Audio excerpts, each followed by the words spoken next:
Hello everyone in YouTube land, Beardly Gentleman from Central Ontario, Canada, back again. And I said I would make a few videos when I was out here doing some winter camping at Silent Lake Provincial Park, and we are going to. So one of the first videos that I'd like to make, maybe one of the only videos, I don't know, you know how it is with the Beardly Gentleman, is a review for this stick stove.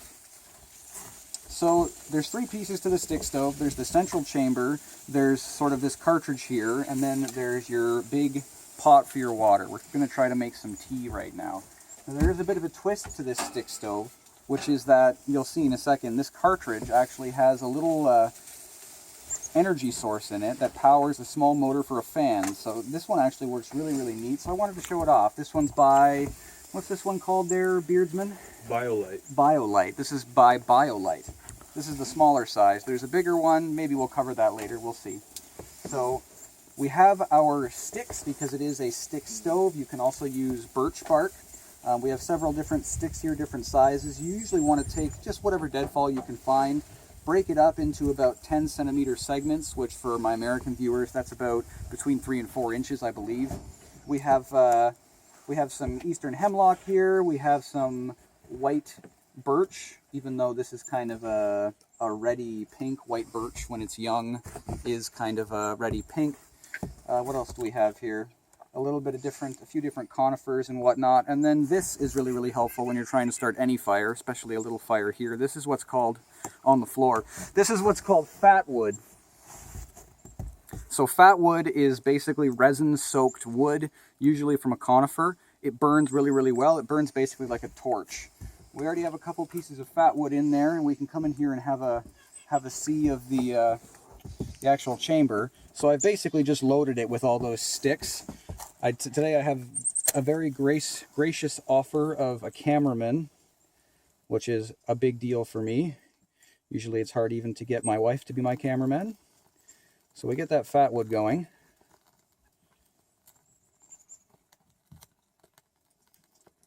Another piece down in here. We also have a crazy amount of chickadees and other boreal forest birds here that seem to really be enjoying our company and some of our trail mix. Yeah, as you can see right there, they've actually been in the hands of a couple of my mates here that I'm camping with. We tried to get them to land on one of our heads, but that unfortunately didn't work out exactly the way that we wanted it to, but no worries. I have some good video of the chickadees too. I'll see if I can add it in somewhere later here. So, of course, we got a bit of wind today, a little bit of a breeze. Maybe get some of this birch bark going in there too. This is for tea. We didn't say it was for quick tea. It's just for tea in large. So once you get sort of your initial ignition going there, see if we can get some of this birch bark to burn too. It is so snowy and wet right now. I can't believe this. Now it looks like we got it going. This video is going to have a couple cuts. Just edit over the sound right now. I should, yeah. Nah, my viewers know me, they're good.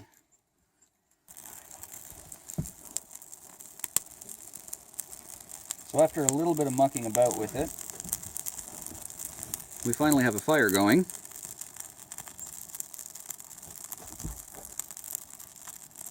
At what point do you turn on the fan there with the mechanism? You can do it now. Alright. So we were talking about the little power source here that's on the side. There's just a little power light here. You just turn it on and it turns on a little fan. When you first get it and you take it out of the package, they suggest that you charge it up.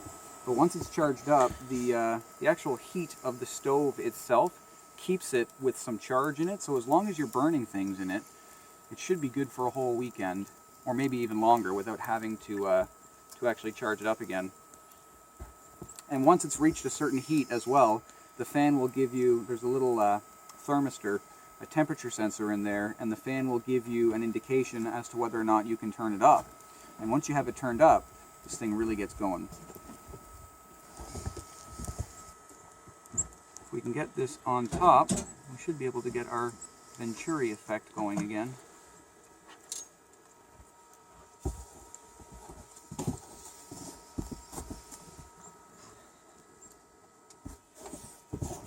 There we go.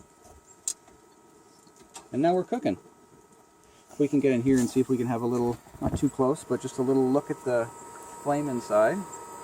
So there is quite a good flame going in there right now, and that fan, it's not a very strong induction fan, but all it does is it just keeps the flame oxygenated and actually makes it quite warm for the size of the fire, because this isn't a very big, if you have a look at my hand, this isn't a very big canister, but it does warm up this water. How many liters is this jug here, do you know? 1 liter. 1 liter?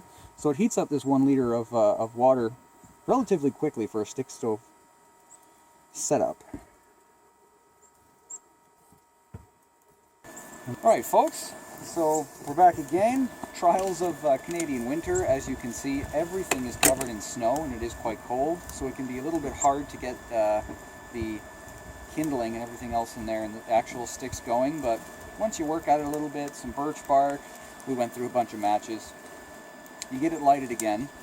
So the mechanism down here, it starts off orange, and then eventually, once the internal temperature of this chamber reaches a certain point, it'll let you switch it over to green, which kicks everything up in there a lot more. We have quite a good little fire going in there. You can hear the fan blowing. Again, any of the information for this product, I'll either have something that'll scroll across the screen, or if not, it'll be in the description below.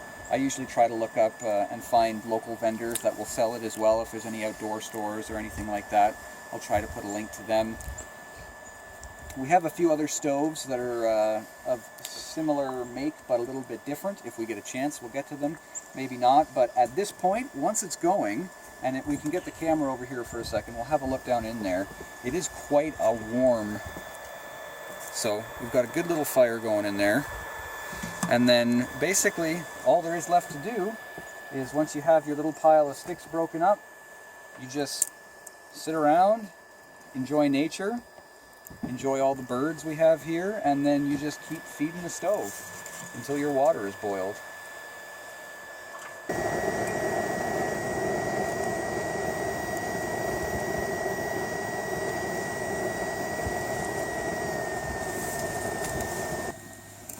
So about 20 minutes of elapsed time has occurred since we last cut. We found out a couple tricks.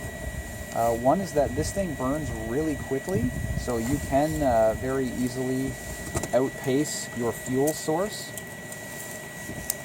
This is the winter, so trying to light a fire at any point during the winter in Canada is not easy. And a lot of these sticks that we had here were very, very wet. So we also have some actual firewood with us, and we batoned a bunch of it. Now, the openings in this stove are not exactly conducive to the size of the batons, but what we can do carefully, and as long as we're paying attention, is we can just feed the wood in through the sides, and then actually as it burns, and we always use our tamper stick, we want to make sure this thing kicks out flames pretty good.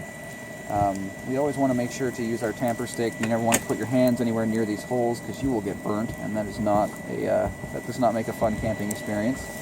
But as you can see, you can slowly feed it in there, and then once it really gets going, the little mechanism in here has really kicked on with that fan, and you can see after about 20 minutes of tending to this, we have a rolling boil now with our kettle. And if we wanted to, I'm sure there's enough of this batoned wood here, we could probably do maybe even another kettle now that this is going. Well, we'll do that. Yeah, let's do that.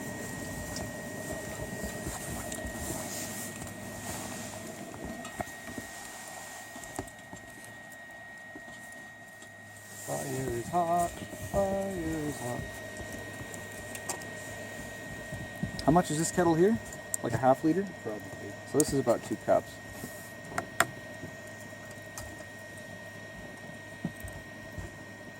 Beautiful day out here in the Canadian wilderness in the provincial park. We're going to finish up. I'm going to make my tea. I'll probably light a pipe and then we're going to boil off this other ½ liter, and then as we scroll over here, we're going to play a bit more with a few of these other stoves. All of the information for these stoves I'm going to put down in the link below. Also, I may have to cover this in a later one because I don't know right off the top of my head, but I do know that this Biolite company is known for some good deeds, some fine works in other countries. Something about clean burning stoves in Africa, and a portion of the proceeds of the money for Biolite stoves goes to helping those less fortunate in other countries have better, cleaner burning fuel sources. So you have to watch it. It's not something that you can just set and walk away, obviously, but it's the same way with any stick stove or any fire, really. You're not going to light it and walk away and expect things to happen. But if you're enjoying a pipe, maybe, or you're talking with friends, this one, the price point, I think, came in around, what'd you say, about 200 bucks? Yeah, for the kit with the grill. For the kit with the grill, it's in around $200, so it's not your cheapest option, but it's pretty fancy. It's a neat buy. If you think that you'll use it, I think it's worth it. Anyways, folks, I've been the Beardly Gentleman. We'll see if we can make a few more videos, but if not, I hope that you all have a good week, and I will see you next time. Beardly Gentleman, out.